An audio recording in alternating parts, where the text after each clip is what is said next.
became Occidental as a football player and then also played baseball. But I tried out for the football team, and that was in the fall of '56. That was Roy's last year as the varsity coach. And that was the year we had Jim Mora and Jack Kemp, and they were just absolutely stars in the SCIAC conference. And both of them went on and played pro football and coached and everything else.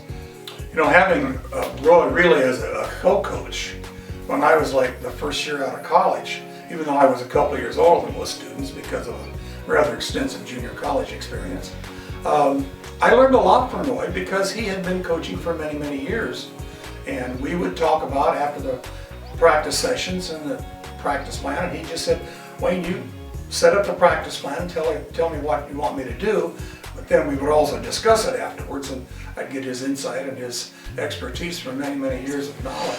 Well, I think that as he grew older in years, more and more of the players looked upon him as a father figure. You know, you have to realize that he was dealing with young men that were away from home, some of them first time, and so that was always a part of the approach that he really would listen to them and I'm sure help them out whenever they needed help. He was well respected in the conference and around Southern California athletics.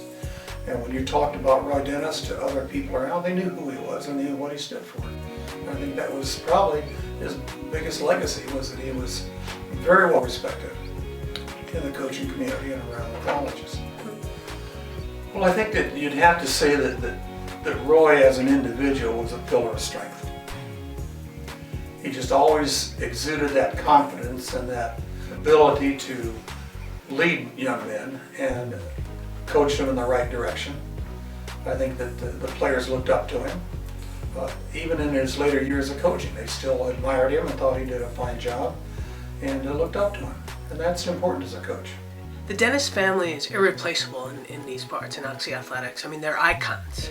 I've had the privilege of knowing Roy Dennis's son, Jim Dennis, and his daughter, Mary Carpenter. I've also met his grandson, Jeff.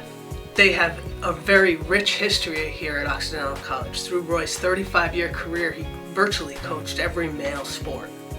He was a phenomenal athlete himself. He was all-conference in baseball and football while at Oxy, and he went on to be a very successful coach in both swimming and football during his career as well. I have only had the privilege of meeting a couple of his children, but I can tell you that their rich legacy lives on here. Yeah, the memory that I have of Roy, since I didn't play football, and he was a football coach, I had him in a physical education class. He taught health education, and he was under Bill Anderson, the athletic director, as far as coaching, but when it came to teaching in physical education, the department was run by Dr. Carl Trebe, who was very, very strict and formal, and he wanted all of his male teachers to wear ties. And Roy Dennis was definitely not a tie guy. And he got up in front of the class the first day, and he started tugging at his collar and twisting his neck, and we could tell he was very, very ill at ease. And so he had a small 5'7" quarterback by the name of Phil Lozano, and Phil stuck his hand up and he said, "Coach, loosen your collar and your tie, you're driving us crazy, we can't relax."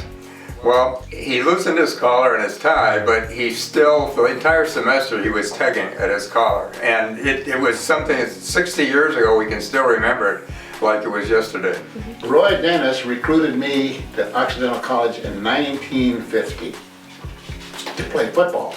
I played for Roy 3 years.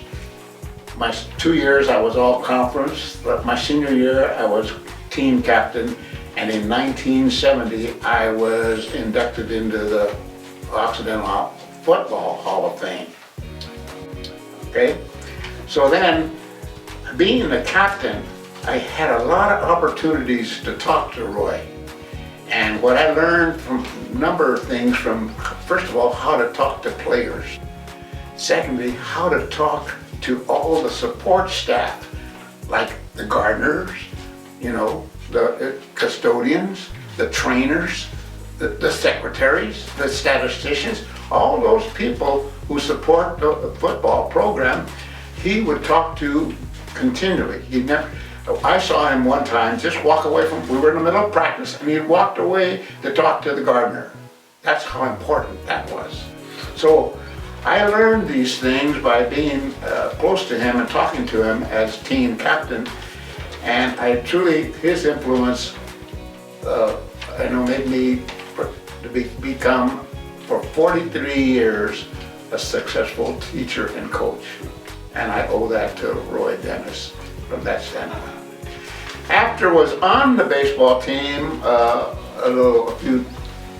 and a lot of practices, I got to learn about Roy Dennis's baseball career.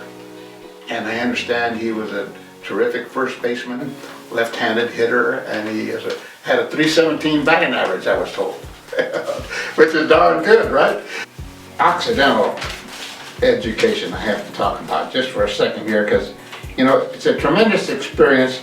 It was enjoyable, it was meaningful, it was demanding, it was difficult, expensive, and most certainly rewarding. Okay. But, like so many students here, I was on financial aid because we don't have any scholarships at Thrift, right? So I'm on financial aid, and after receiving financial aid for 2 years, in my senior year, they terminated my financial assistance. So I went to Roy Dennis and I said, Coach, I'm gonna have to quit football. You can't quit, Al. He says, you can't quit. He says, well, I have to quit, Coach. I have to go to work so I can pay for my tuition, And he said, I'll take care of it now. Just don't quit. So somehow he came about a scholarship for me for my senior year to pay my tuition. And consequently, I was able to graduate and get my BA degree, thanks to him. So I asked Jimmy Dennis, I says, Jimmy, if you were here, we could come out, and I understand you're not gonna be able to be here, but his sister's gonna be here. So I said, what would you want me to say for your dad? I really would like to say something that you feel good. Well, Al, would you please tell him he was a humble man? And then he said he was humble because he preferred to talk about his athletes, to talk about what they were doing and what their character was and so on. And he never talked about himself. He didn't want to talk about himself. And he had been a great athlete. Roy Dennis is truly, in my mind, Mr. Occidental, builder of coaches. And therefore, he deserves to be in the Baseball Hall of Fame.